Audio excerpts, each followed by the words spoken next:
And this dunya is like a gym.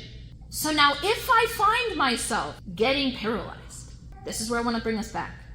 If I find myself breaking my back, then I have to ask, what do I need to change? Because remember, the trainer's not there to paralyze you. The trainer's there to build you, to strengthen you. So now if I find that I'm leaving the gym and I can't walk, what do I have to ask? Wait a minute, there's something I'm doing wrong, there's something I need to change, or there's something I need to heal. You guys get that? How do I figure out what that is? Now, we don't have a lot of time to get into this deeply. I talk about it in my books, but I invite you to look at 4 elements of your life, 4 parts of your life.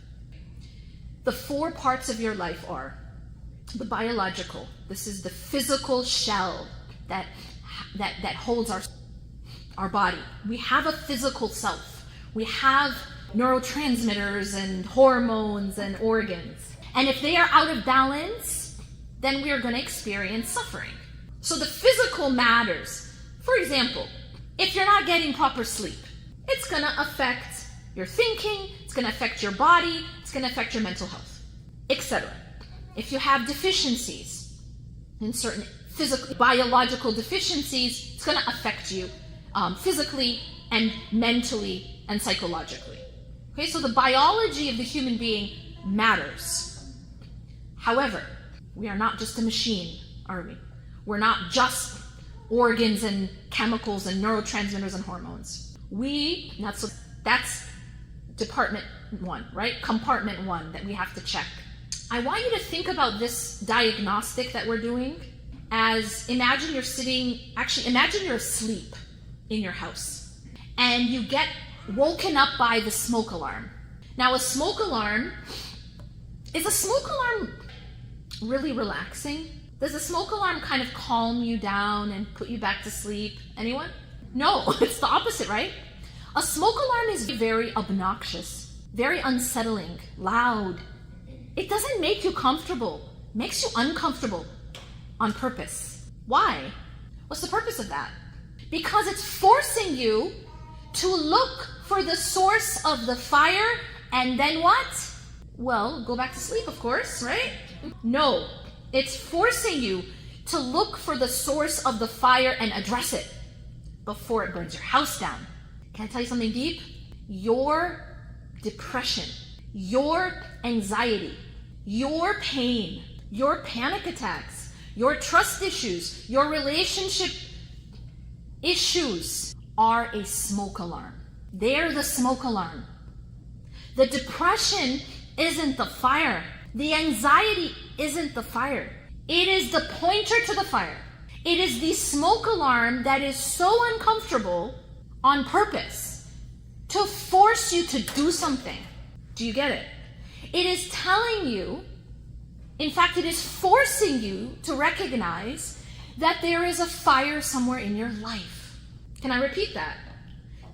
The depression, anxiety, panic attacks, the pain itself is the alarm telling you that there is a fire somewhere in your life.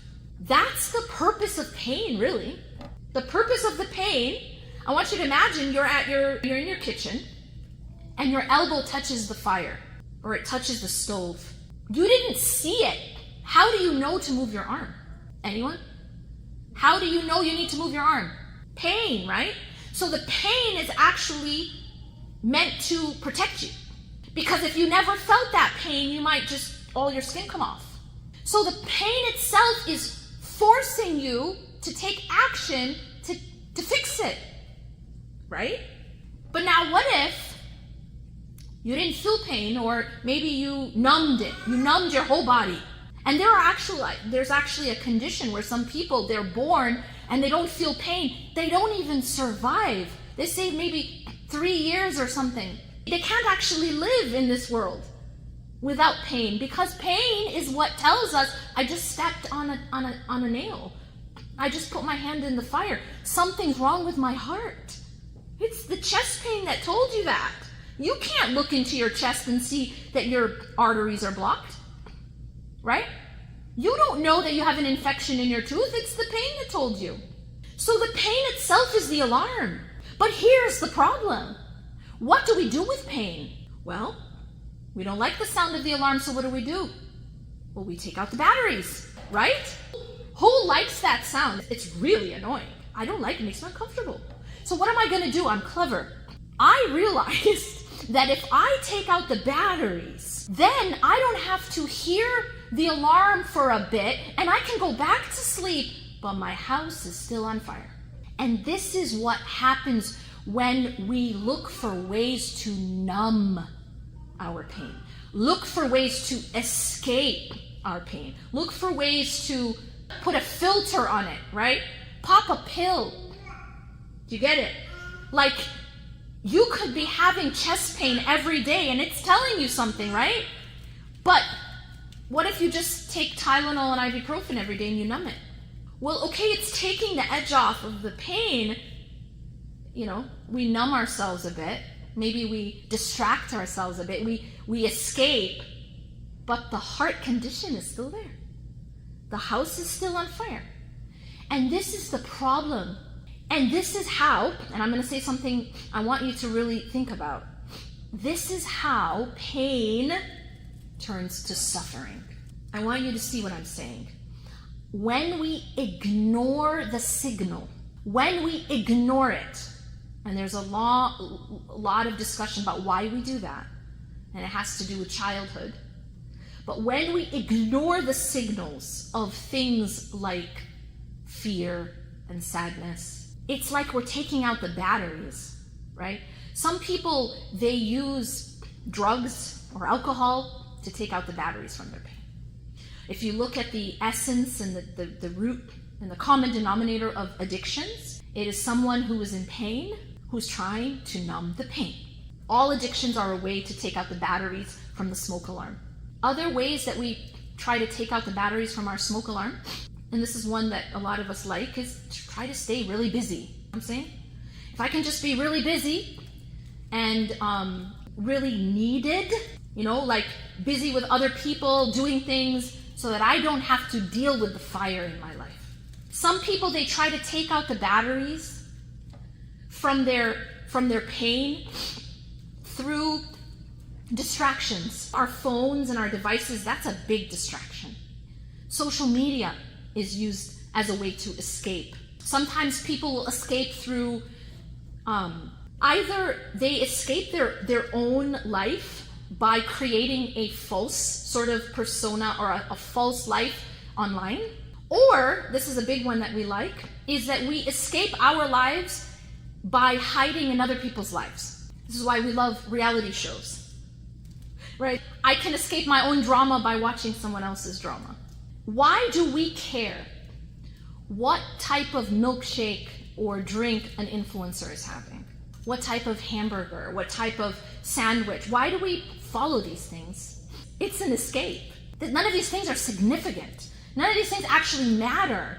But often it's an escape from our own fires, right? To take out the batteries. We put on a face. You know what I'm saying? We put on... So this is a way to escape the fire, but we're not addressing it. Another thing that we do when the alarm goes off, and this I touched upon this, is that sometimes we will look at the fire and we'll imagine your kitchen's on fire and you're looking at it and you're like, wow, my kitchen's on fire. But mashallah, I have so much sabr. So I'm just going to do nothing and I'm going to go back to sleep.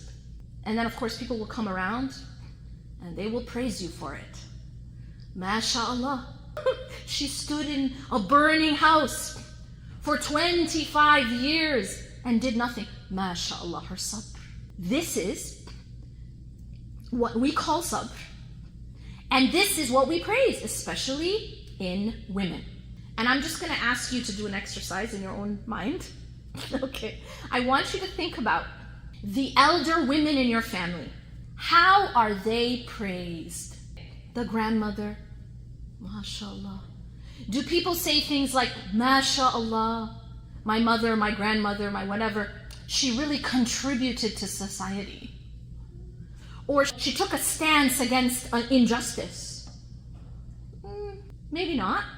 Maybe it's more like she was so good at drinking poison and keeping a smile on her face.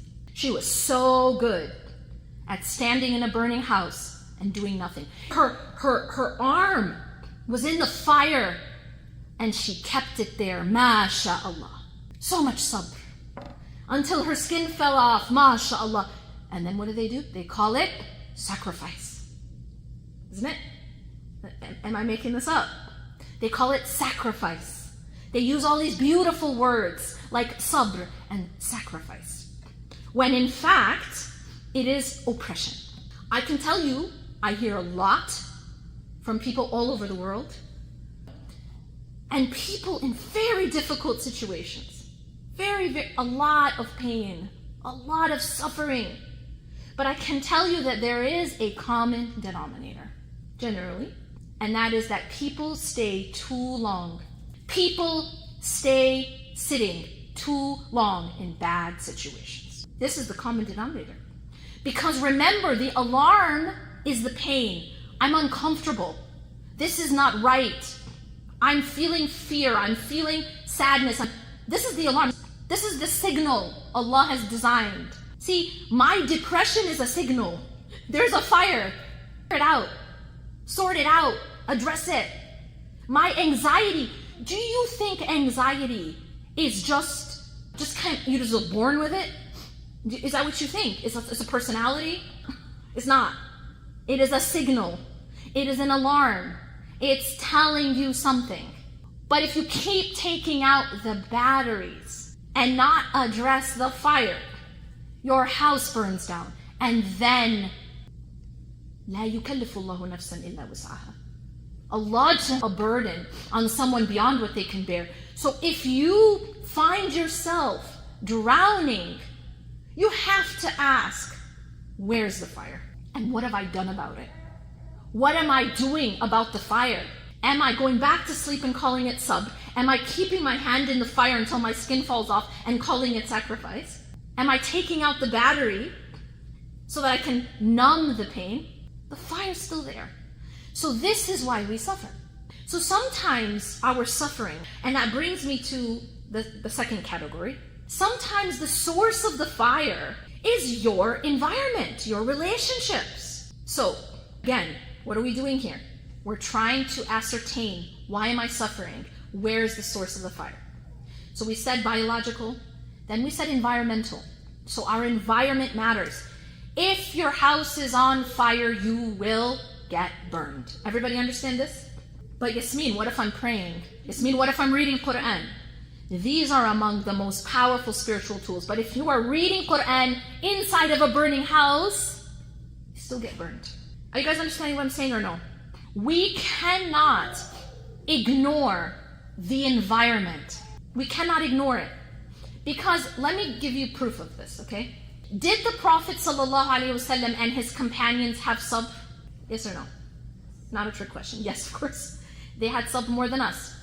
Did the Prophet ﷺ and his companions have tawakkul, trust? Yes, more than us. Did they have the Quran? Yes. Did they have salah? Yes. Then why were they told to leave Mecca and migrate to Medina? Why? But they had Quran, they had salah, they had azkar, they had sabr, they had tawakkul, all more than us. Why are they told to leave Mecca and migrate? Why hijrah? Why? Why hijrah? It was hard. Can someone tell me why? It's because Mecca was abusive. That's why. It's because Mecca was toxic. Mecca was an unhealthy environment. So they were commanded to leave it and go to a healthier environment, which was Medina at the time. Environment matters. All right. Are you guys ready for number 3? Number 3 is the psychological. So we said the biological, the environmental, and now the psychological. If we want to understand, why am I suffering? Yes, we have to look at the biology. Yes, we have to look at the environment. We also have to look at the mental health. We also have to look at the psychology. How is my thinking? What are my patterns? What are my trauma responses that were programmed from the time I was 5 years old because of my original environment.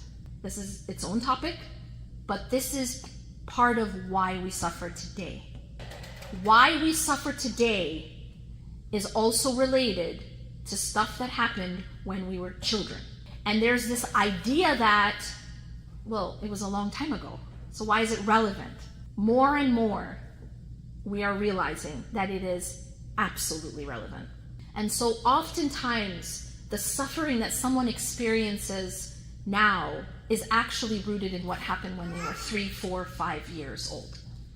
Because the programming that happened in childhood is the same programming that we're working off of in our adult relationships. And this is why cycles of abuse continue, right? This is the reason why generational trauma gets passed on from generation to generation until someone breaks that cycle. It's because when you grow up in a house that's on fire, it leaves scars. And those scars, we'll call them wounds. So it leaves what are referred to as childhood wounds, wounding. Those wounds do not heal just because time has gone by. Those wounds actually become almost like blueprints in a way. It becomes like something that has been unconsciously programmed, and we work off of that programming for the rest of our life until we rewire it or heal it. There's a really famous quote by, I think it was Carl Jung, and he said that until we make the unconscious conscious, it will direct our lives and we will call it fate. So unconscious programming is driving our life, and unfortunately the majority of it was very dysfunctional. Why?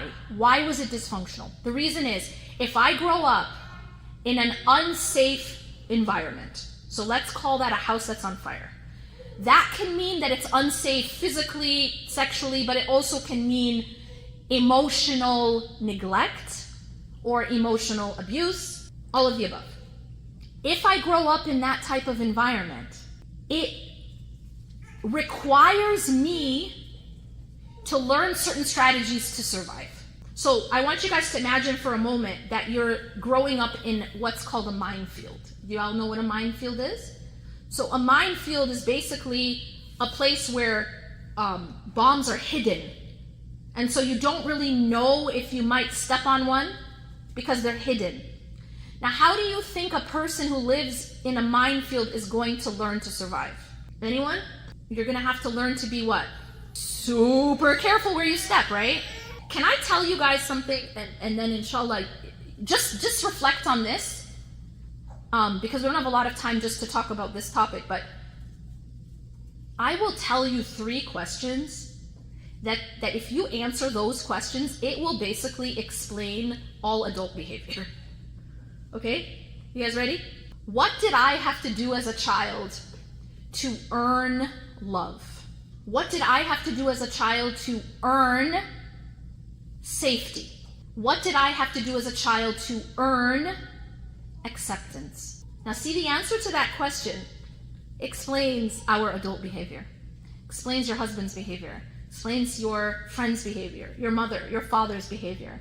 Let me explain.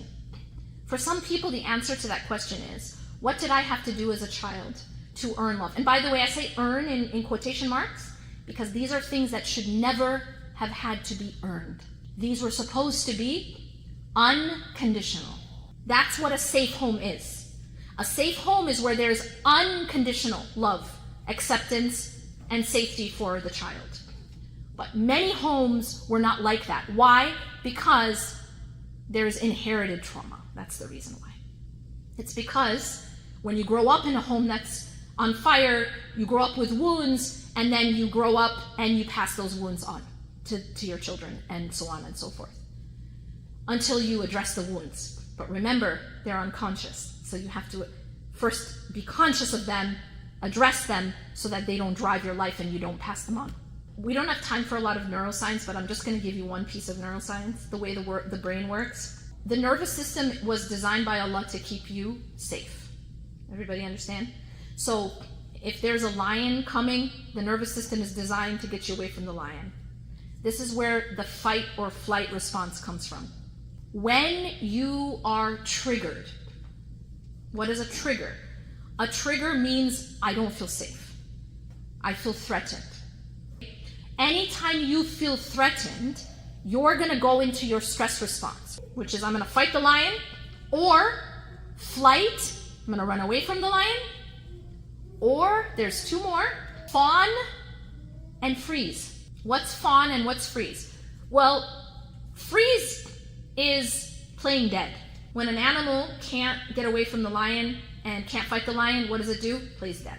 This is a nervous system response. This is an actual stress response where somebody doesn't know how to deal with the stress, so they freeze. They freeze. Okay, this is a stress response. It's a survival mechanism. But the fourth one is called fawn. Now, what is fawn? I want to come back to the original question. What did I have to do as a child to earn love, acceptance, safety? For some people, the answer to that question is, I had to keep everyone around me appeased and happy. I wasn't allowed to disappoint anyone. It wasn't safe to say no. It wasn't safe to say what you really think if it was going to disagree or disappoint another person. And so what did I have to do to stay safe and to stay loved and to stay accepted is I had to keep everyone happy. I had to say and do whatever was necessary to keep everyone appeased and happy and pleased. And now today, what am I? I'm a people pleaser. And that's where it came from. People pleasing is an actual survival mechanism from childhood. If the answer to the question of what did I have to do to earn love, acceptance, safety, was I had to perform, I had to achieve, I had to be the best in my class, I had to produce, and then now you wonder why you're a workaholic. If the answer to this question is, I had to be useful, I had to caretake, I had to take care of others, that's how I earned love. That's how I earned safety and acceptance. And now you still continue to play that role. So this is where I'm trying to make you understand. Our patterns today are actually rooted in survival strategies from when we were 3, 4, 5 years old. So looking at the mental and psychological department and where could that be the source of my suffering? And then finally, and I would argue most importantly, is the spiritual. If I am deficient in my relationship with Allah, I'm going to suffer. My suffering can be rooted in spiritual suffocation. Because if I'm not getting enough remembrance of Allah in my life, it's like I'm not getting enough oxygen. And I'm just going to leave you with this, inshallah.